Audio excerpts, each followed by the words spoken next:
Listen to that sound and look at that view.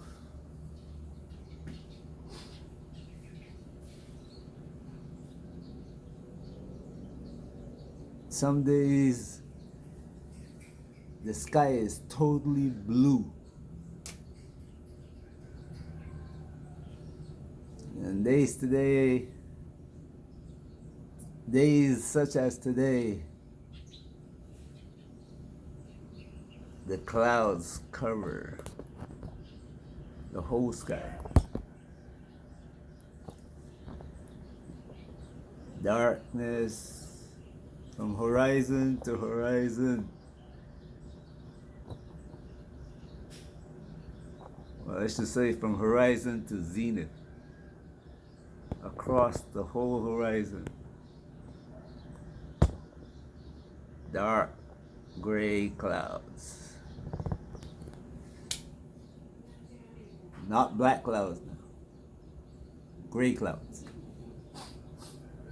There's a tendency for people to call these things black clouds. But, oh boy. Language. All built around making the African people of African ancestry feel unvalued. And the funny thing is that some of us participate in this foolishness. Yep, we voluntarily participate. And then we leave those who get an opportunity to leave England, France, Germany, EU somewhere, Caribbean somewhere, South America, America, North America, Canada. We get an opportunity to leave those places and travel to other places where black people live. We take that mindset with us.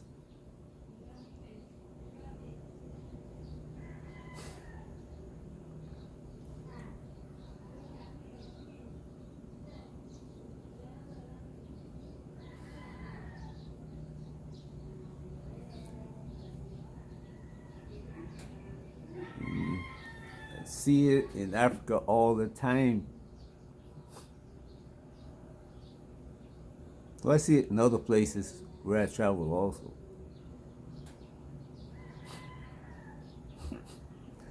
South America is famous for that.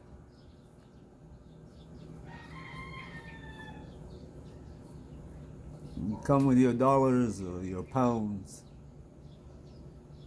and you say, oh, look at all the black people here. They're smiling. They're so happy. They're supposed to be happy. They're supposed to be smiling. What did you expect to find when you get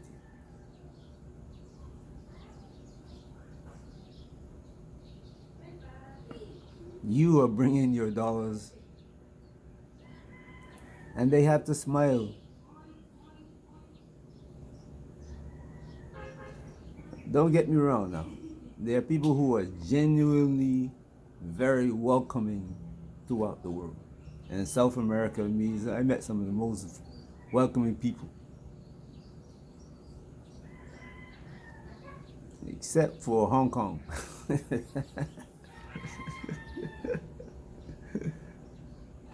I met some of the most welcoming people in Asia also.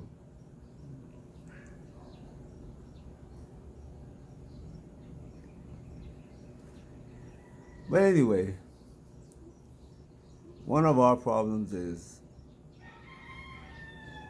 we like to talk about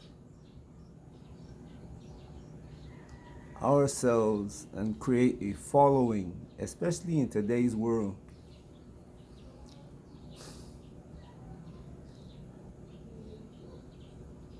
You can't make people believe, well, you can, yes. YouTube allows you to do this. TikTok allows you to do it. All these social media outlets allows you to do that. Create followers. Not the subject that you deal with, but you, yourself specific. You're like a preacher now. They're preachers with mega churches.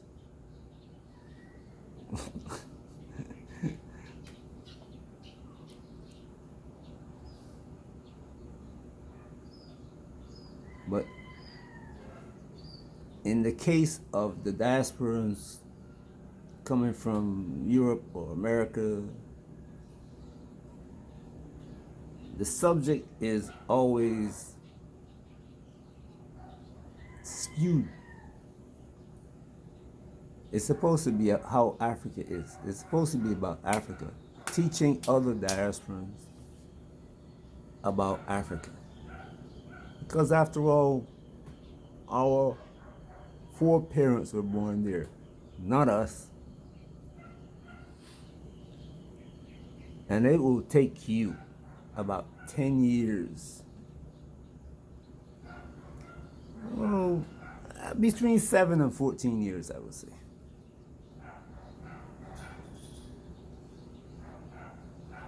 to reconnect with Africa, with the negative and positive. When I say negative, I mean let's take for instance something like slavery. Why did it happen? White man didn't walk into Africa, capture us and capture our foreparents, put them on a boat, and send them to America, bring them to America. If you think that's the case, you gotta read Cecil Rhodes or Cecil Rhodes, whatever you. Stanley, all the supposedly famous Englishmen or Germans or Frenchmen who walked across Africa, they write books about these men.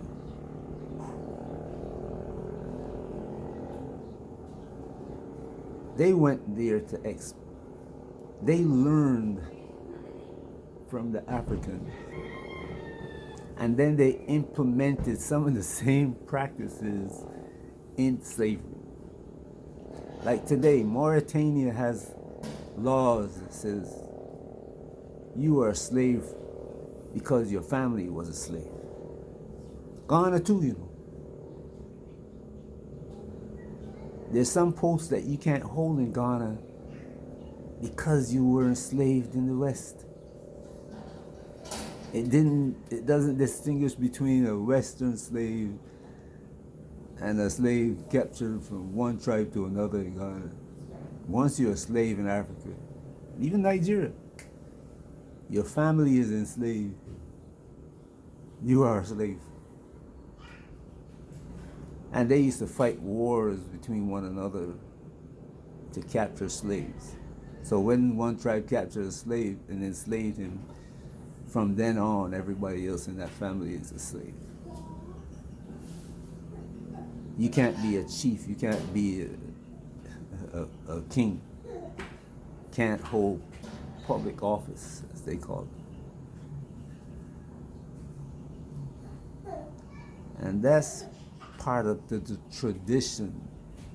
So when the Caucasian come to Africa, you see this tradition. I gotta weigh in. That's what they did. See, that's the evil part. The good part is the history of what Africa built. Some houses in Africa, you don't need air conditioning. You walk from outside, inside the house is like you turned on the air conditioning in the house and it doesn't have AC. Africans started making steel before they had factories making steel in Europe. And those steel makers took their steel making abilities to Europe. That's some of the good things, and there are plenty of them. History will tell you. The walls of the pyramid have all been written, have all of that written in it, but figuring it out is the problem. Those who know won't tell, and those who don't know are talking.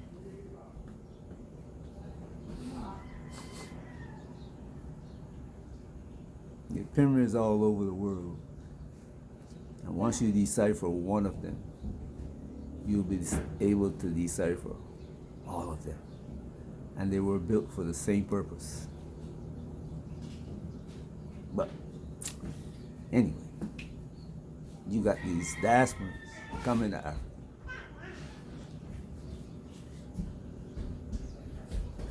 Making videos of their house about how beautiful the house is. And you get captured by their, we're living in this huge apartment, this beautiful complex. It's got a pool in it. And you are amazed that, man, is that Africa? Wow.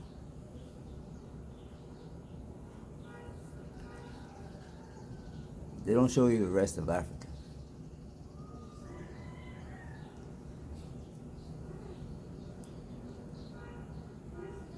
Now I see people drifting into the same path as I see in America, where you see there's celebrities talking about gossip.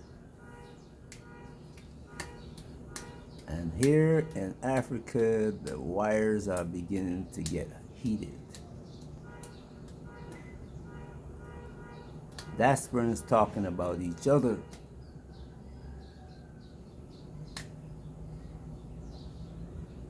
Imagine you didn't come to Africa and build a house and plant a garden, but you're going to talk about people who came and built a house, plant their garden, growing their own food, have their own business, and doing something construction. They brought or learned skills that other people in Africa are going to pick up.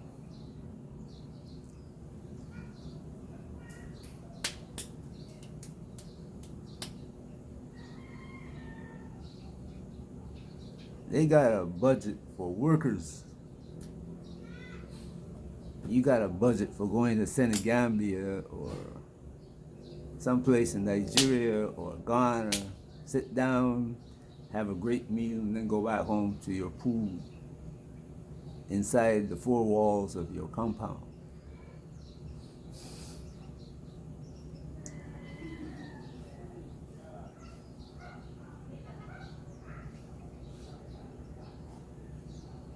And there are people who are following you, engaging in this just like it was in America.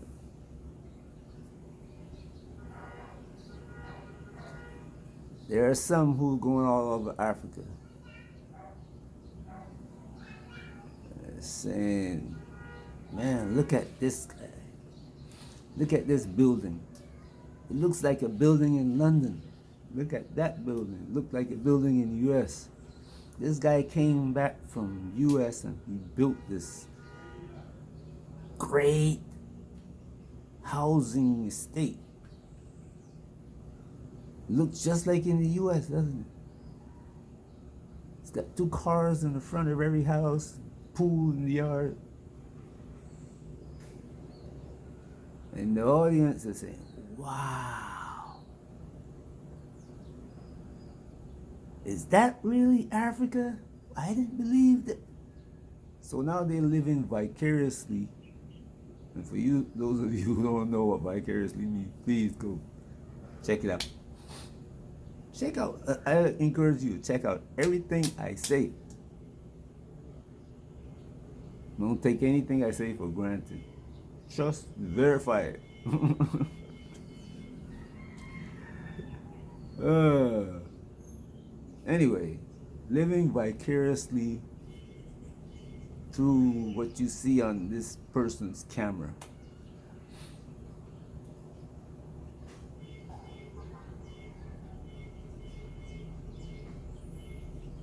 Either it's talking about some other diasporan or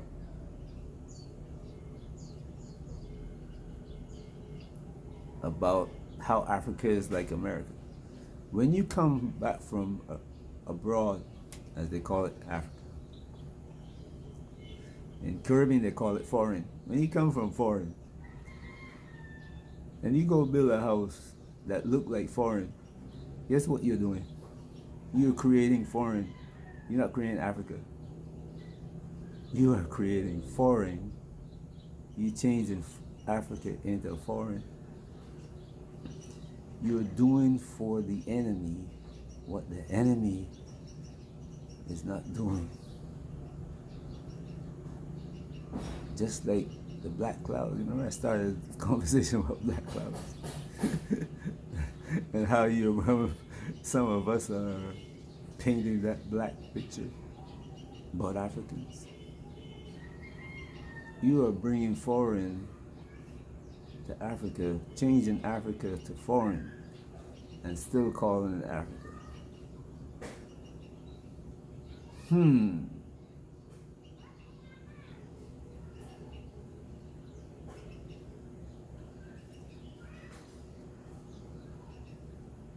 There's a lot has to be done in Africa.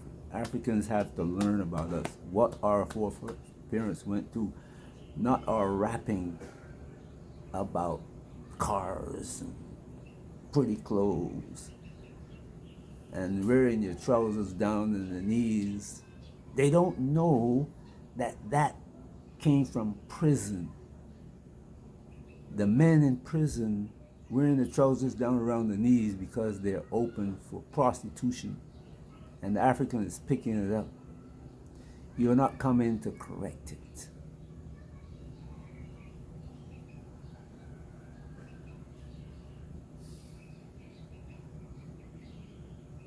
You're coming with your LGBT lifestyle to Africa. And when the Africans object, you call them back home and say, look, they're treating us bad here.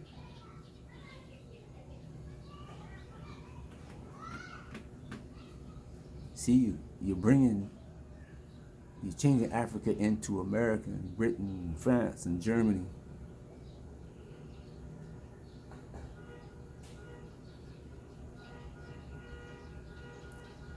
You're not building a house, an African house in Africa. You're building an American house in Africa.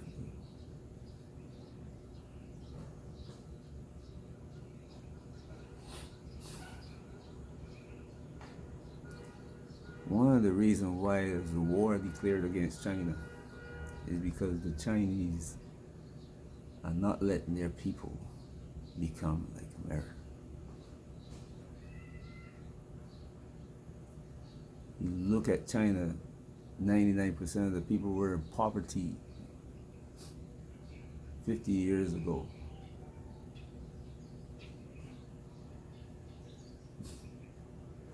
Today you have what, maybe about 10%, 15%.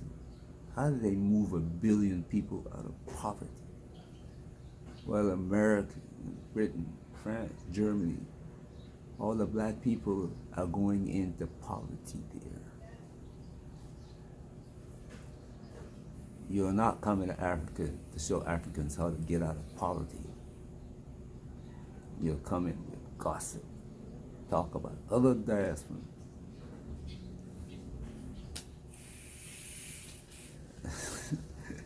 Now you see why I have to look at these mountains every day.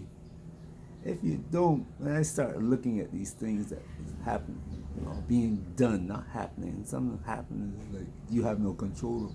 But when you do it, you have control over it. When I start looking at these things, it can make you upset. It can make me upset. If I have any sense at all, if I have any conscience, I can get upset. So I have to look at these and see the beauty in the clouds. And they are beautiful, magnificent. They were created for me to relax and enjoy. Hope you are, wherever you are, whether it's sunny, cloudy, take a few days, a few minutes even, to relax. If you come into Africa, prepare, listen to the people who got some sense, who's going to tell you the good things about Africa and the bad things about Africa.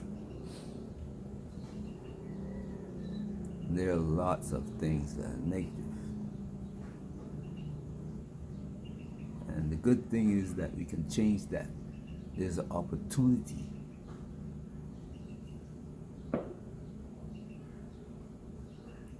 You know how there get to be cars in America? Because somebody saw an opportunity for cars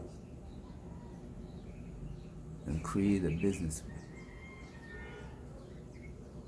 Opportunities. Take advantage of it. But when you're taking advantage of it, make sure you bring along everybody who is with you, around you. African and diaspora. That's how Africa is going to grow. If you don't, 2063, if you wait till 2063, population of Africa is going to be about 500 million, because the plan is to destroy life.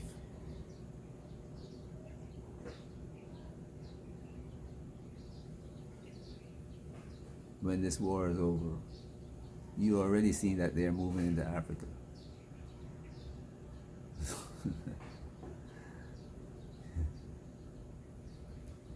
You see how many people are dying in Ukraine and nobody is even talking about the death of Ukrainians? You think they're going to talk about you? The world said that's an African, man. If he's not going to do anything for himself, why should I? Doesn't that ring a bell? If it doesn't, don't come to Africa. Peace.